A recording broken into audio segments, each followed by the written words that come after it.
अरे 5 वाजता सूर्यास्त झालाय.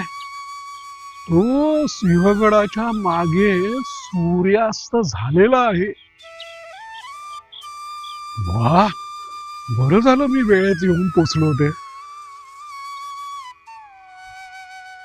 नमस्कार मित्रांनो, रवी करंदीकर.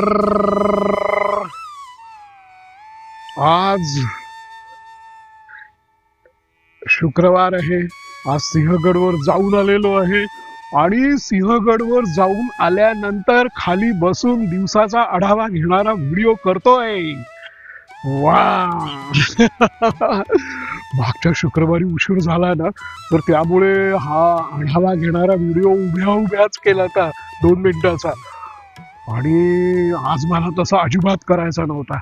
कारण काय झालं, आज मी सकाळी जेव्हा आतकरवाडीला बस मधून उतरलो त्यावेळेला सगळीकडे गडावर आणि आजूबाजूला सगळीकडे असं दाट धुकं होतं.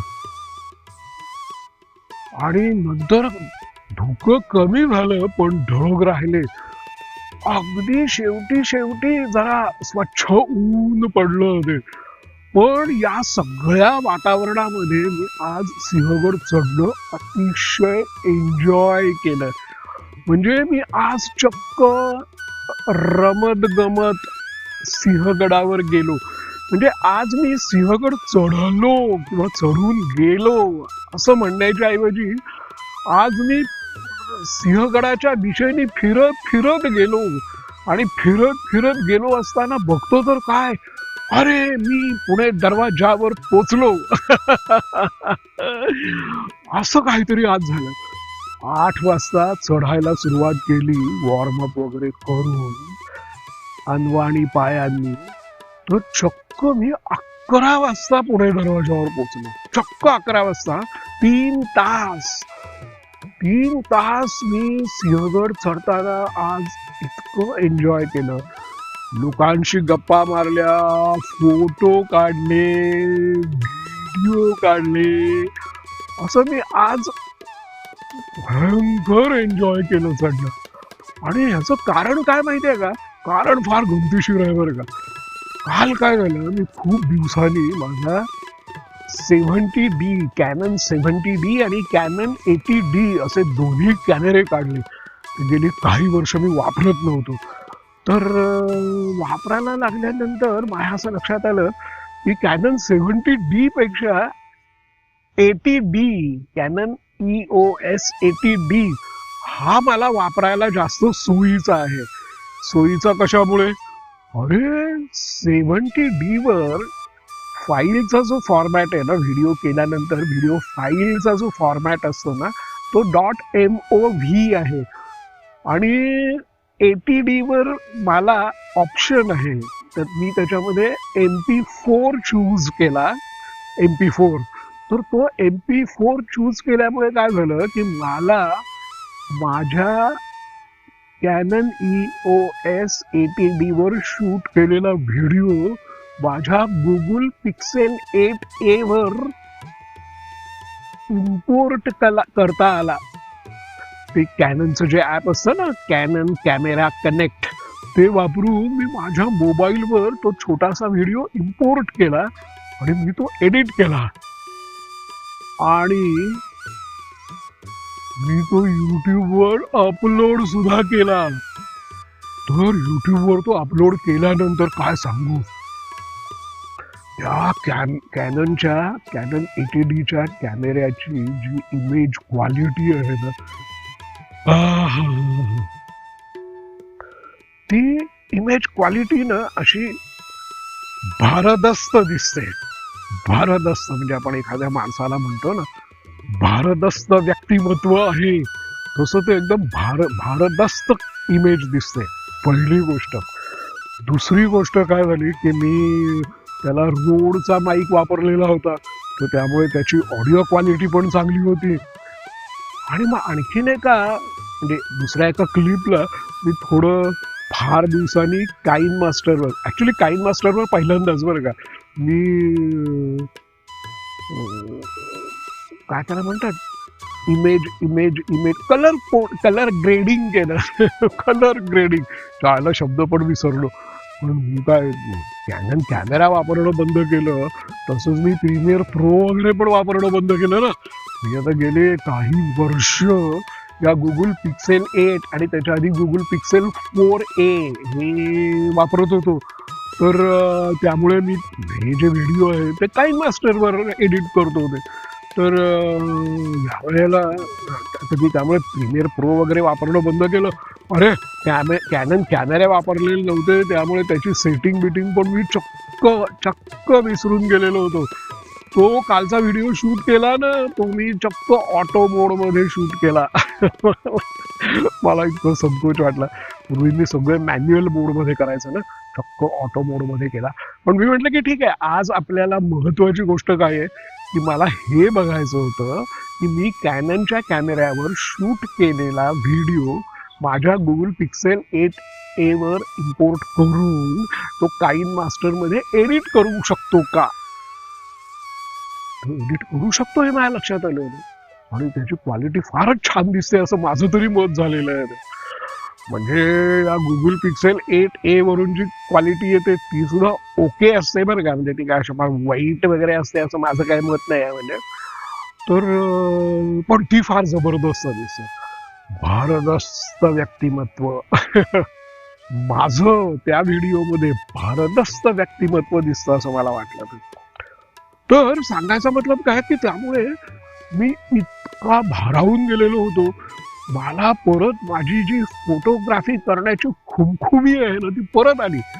आता गेले काही दिवस तुम्ही जर बघितलं असेल ना तर मी विशेष फोटो काढत नाही, विशेष व्हिडिओ काढत नाही. म्हणजे सिंहगड चढण्याचे किंवा इव्हन सिंहगडावर सुद्धा विशेष फोटो व्हिडिओ काढत नाही.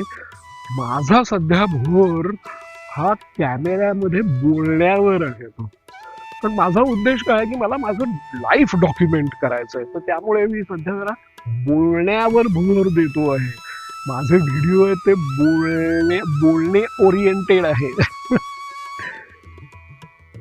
त्याच्यामध्ये व्हिज्युअल्स कमी आहेत असतात.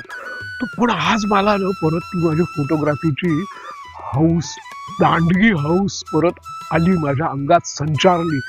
तर त्यामुळे मी म्हटलं की त्यामुळे ऍक्च्युली मी आज ठरवलं होतं की चला कॅनन EOS 80D घेऊनच उद्या सिंहगडावर जाऊया आणि 80D वर सगळे फोटो काढूया, व्हिडिओ काढूया, इव्हन युट्यूब लाईव्ह पण त्याच्यावरनं करूया. पण खरं सांगू, सकाळी निघायच्या वेळेला मला ते जाणवलं नाही. अरे तो केवढा मोठा कॅमेरा, किती त्याचं वजन. बरं हा जो आता मी जो ट्रायपॉड वापरतोय ना, हा मोबाईलला ठीक आहे, त्याच्याकरता माझा तो मोठा ट्रायपॉड पण आणायला पाहिजे. तर एवढं सगळं ओझं घेऊन चढण्या उतरण्या इतका मी फिट नाही आहे. एवढं ओझं घेऊन चढण्या उतरण्याकरता फिट नाहीये याची मला कल्पना होती आणि त्याची मला आठवण झाली सकाळी. तर त्यामुळे मी आज तरी माझा कॅनन 80D कॅमेरा न घेता आलो. पण मग ती जी हौस संचारलेली होती ना अंगात, तर ती मी आज या माझ्या गुगल पिक्सेल 8a वरच फोटो व्हिडिओ काढून पूर्ण केली. तर आता मी हे बोलणं संपलं ना की अगदी पहिल्यापासून शेवटपर्यंत अरे हो. आणि आज उतरताना सुद्धा मी 1-2 फोटो काढले. नाही तर तुम्ही माझ्या व्हिडिओमध्ये बघितलं असेल ना तर मी उतरताना फोटो काढत नाही. कारण काय की अरे उतरताना माझी बॅटरी खूप ड्रेन झालेली असते. त्यामुळे जी काय बॅटरी असते ती मी हा व्हिडिओ करण्याकरता सेव्ह करतो. पण आज चढतानाच मी इतके फोटो काढले की चढतानाच माझी बॅटरी काहीतरी अशी 30-35 वर वगैरे आली. तर त्यामुळे मी सकाळी गडावर गेल्यानंतर पहिलं काय केलं तर मोबाईल चार्ज केला. मोबाईल चार्ज करेपर्यंत काय करायचं म्हणून जेवलो वगैरे. आणि जेवल्यानंतर मी लाईव्ह करायला तिथेच बसलो चव्हाणांच्या हॉटेल समोर, टिळक बंगल्याच्या बाहेर. तिथे काय गोष्टी झाली माहितीये, सांगितलं ना तुम्हाला ते काल मी ते माझा 70D 80D वगैरे ट्राय करत होतो. तर त्याला मी हा जो आता ॲपल माईक आहे ना, तर तो सुद्धा लावून व्हिडिओ करण्याचा प्रयत्न केला. तर कॅमेऱ्यावर व्हिडिओ करताना त्या ऑडिओ रेकॉर्ड करताना या बाईकचं जे सेटिंग आहे ते कॅमेऱ्याकरता करावं लागतं. मी लाईव्ह करायला लागलो, पण त्याच्या आधी मी सेटिंग चेकच केलेली नव्हती. अरे अख्खं लाईव्ह, आणि लाईव्ह खूप छान झालं, खूप गप्पा मारल्या. एक बहीण भाऊ मला भेटले, त्यांच्याबरोबर खूप गंभीर विषयावर आम्ही खूप चर्चा केली. म्हणजे अगदी त्यांच्या आईचा मृत्यू, माझ्या आईचा मृत्यू, कॅन्सर, पर्टिक्युलरली ब्रेस्ट कॅन्सर, आणि मग लास्ट स्टेजला तो कसं पसरतो आणि आपण कसे हताश होतो. तर त्यांचं ते दुःख ताजं ताजं होतं. ते ऐकून माझं जुनं दुःख, म्हणजे माझ्या आईला जाऊन आता 35 वर्ष झाली ना, तर माझं ते जुनं झालेलं दुःख सुद्धा खूप उफाळून आलं. आम्ही आयुष्याबद्दल खूप चर्चा केली, जीवनाबद्दल, मरणाबद्दल. ज्या काय आम्ही गप्पा मारल्या त्या काहीही लाईव्ह वर गेल्या नाहीत, कारण मी सेटिंग बदललेलं नव्हतं. त्यामुळे माझ्या लाईव्ह मध्ये ऑडिओच नव्हता, विदाऊट ऑडिओ, तासाभराचा. बापरे! आणि हे मला केव्हा कळलं, मी जेव्हा बंद केलं तेव्हा मी बघितलं, तर तेव्हा एक कॉमेंट होती की नो ऑडिओ म्हणून. आणि मध्ये मला धनंजय आहे ना, म्हणजे चव्हाण, म्हणजे चव्हाणांच्या हॉटेलचा मालक, तर तो पण मला म्हणाला की आवाज येत नाही, जरा मोठ्याने बोला. तर मला मोठ्याने बोला म्हटल्यानंतर म्हटलं ठीक आहे, मोठ्याने बोलू दे. पण ऑडिओ जातच नव्हता, म्यूट झालेला होता. तर आणि असा अख्ख्या 1 तासाचा लाईव्ह झाला. मला इतकं उशाळल्यासारखं झालं. मी त्यावेळेला मी बघितलं सगळं लाईव्ह संपल्यानंतर, काय तेव्हा मला काय दिसलं, मी सेटिंग चेकच केलेलं नाहीये, सेटिंग चेंजच केलेलं नाहीये. मोबाईलवर शूट करण्याकरता जे आवश्यक चेंज पाहिजे ना सेटिंग मध्ये, तो मी केलाच नाहीये. त्यामुळे ऑडिओ काही गेलाच नाही. म्हणजे खरं तिथे परिस्थिती अशी होती ना की मी कारण शांतता होती, गडावर खूप शांतता होती, अजिबात गडबड वगैरे नव्हती. आणि त्यामुळे मी तो लाईव्ह खरं तर एक्सटर्नल माईक न लावता सुद्धा करू शकलो असतो. पण आता मी ते एक्सटर्नल माईक लावलेला होता, त्यामुळे मोबाईलचा ऑडिओ बंद आणि माईक बंद, पण ऑडिओ जात नव्हता. त्यामुळे सगळं मूकनाट्य झालं, ते मूकनाट्य. त्याचं मला खूप वाईट वाटलं, खूप उशाळल्यासारखं झालं. त्यामुळे आत्ता हा व्हिडिओ करण्याच्या आधी मी हे चेक केलेलं आहे की माझा ऑडिओ रेकॉर्ड होतोय का. तरी सुद्धा आता हा विषय निघालेला आहे म्हणून मी परत इथे चेक करतो की मी सेटिंग बदललेलं आहे की नाही, मोबाईलचं सेटिंग केलेलं आहे की नाही. येस, स्मार्टफोनचं मी सेटिंग केलेलं आहे ना. या चुकीवर मी हे शिकलेलो आहे. तर अतिशय रमत गमत फोटो काढत, व्हिडिओ काढत वर गेलो. चव्हाणांच्याकडे जेवढं तासाभराचा यूट्यूब लाईव्ह केला आणि मग उतरायला लागलो, लवकर उतरायला लागलो, कारण मला उशीर करायचा नव्हता. हा व्हिडिओ मला करायचा होता, 6ची बस पकडायची होती. तर त्यामुळे मी आत्ता हा व्हिडिओ करू शकतो आहे. तर बघा, मी काढलेले व्हिडिओ आणि फोटो सिंहगड चढतानाचे, उतरतानाचे पण एकदम आहे, पण मुख्य चढतानाचे आहेत. तुम्हाला आवडेल. तर चला, सूर्यास्त मी व्हिडिओ सुरू केला त्याच वेळेला सूर्य डोंगरा म्हणजे सिंहगडा मागे बुडालेला होता. आता फक्त सिंहगडाची आउटलाईन दिसते आहे. बघा, अतिशय सुंदर दिसते आहे. वातावरण इथं अतिशय सुंदर आहे. आज दिवसभर ढगाळ वातावरण होतं, त्यामुळे उन्हाचा काही तसा विशेष उतरताना वगैरे त्रास झाला नाही तो.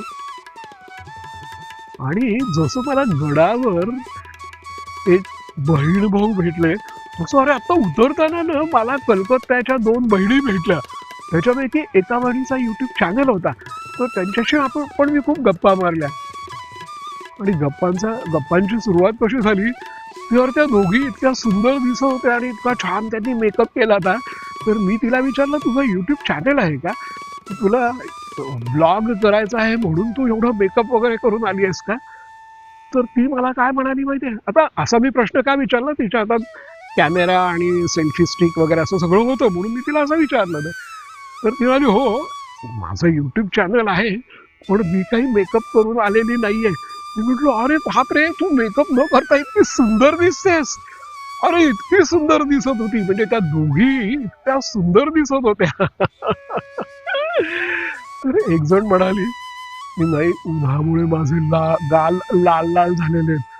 अरे इतक्या सुंदर मुली भेटल्या, मग आम्ही खूप गप्पा मारल्या. त्या डान्सर आहेत, दोघी डान्सर आहेत, कामाकरता म्हणून पुण्याला आल्या त्या. तर दोघी तरी सिंहगडावर निघालेल्या होत्या. मी उतरवत असताना, म्हणजे साधारणतः 4च्या सुमाराला मला वाटेत भेटल्या त्या. तर अशी खूप छान माणसं भेटली, खूप छान मजा आली, खूप गप्पा मारल्या. आणि आणि ह्याच्यामध्ये एकच गोष्ट अशी झाली की मी अरे पुढे दरवाज्यातनं आत गेलो, आणि तेवढ्यात मला एका माणसाचा फोन आला. म्हणाला की तू कोथरूड मधल्या सोसायटी मेंबर्स बद्दल जी व्हिडिओ केलायस ना, तो अगदी बरोबर आहे. तुला जे वाटतंय तेच माझं मत आहे, पण तू ते अतिशय स्पष्टपणाने मांडल्याबद्दल तुझं अभिनंदन.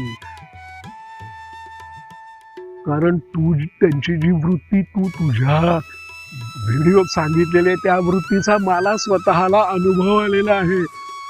त्याच्या पुण्यातल्या घराची रिडेव्हलपमेंट झाली, आणि त्याच्यामध्ये त्याच्या बिल्डरनी त्याला कसं फसवलं, आणि तो महारेराकडे त्यांनी कशी कंप्लेंट केलेली आहे, आणि त्या कंप्लेंटचं म्हणजे त्याचा न्याय मिळायला त्याला किती अवघड जात आहे. तर हे सगळं त्यांनी मला सांगितलं. बापरे, ही एक अतिशय महत्वाची गोष्ट झाली आहे. म्हणजे मी जे त्याच्यात सांगितलेलं होतं ना, की कोथरूड मधल्या पांढरपेशा सुशिक्षित मध्यमवर्गीय माणसांची वृत्ती जी आहे ना, ती गुलामगिरीची मानसिकता आहे. ते बिल्डरला शरण जातात, आणि बिल्डर त्यांची भयंकर पिळवणूक करतो, बिल्डर त्यांना भयंकर अब्यूज करतो. आणि ती पिळवणूक, मी त्याच्यामध्ये नागवतो असा शब्द वापरलेला होता. तर बिल्डरचा हा अत्याचार, बिल्डरचा हा जुलूम, बिल्डरची ही फसवणूक, हे सगळे षंढ कोथरूड मधले रिडेव्हलपमेंट करायला चाललेल्या प्रोजेक्ट मधले जे सोसायटी मेंबर्स आहेत ना, हे षंढ सोसायटी मेंबर्स हे सगळं सहन करतायत.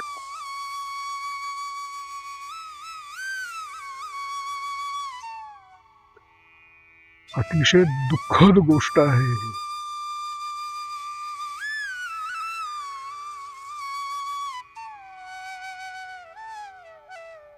चला ठेवतो मी आता. तर एकदा तुम्हाला सिंहगड दाखवतो. हा बघा बघा, ते खूप सुंदर दिसतोय ना, आहे ना, किती सुंदर दिसतोय. बघितलं ना, आकाश ढगाळ ढगाळ आकाश आहे ते. आहे ना, पण आहे ना सुंदर सिंहगड. वा, चला येतो मग आता.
नमस्कार मित्रांनो, रवी करंदीकर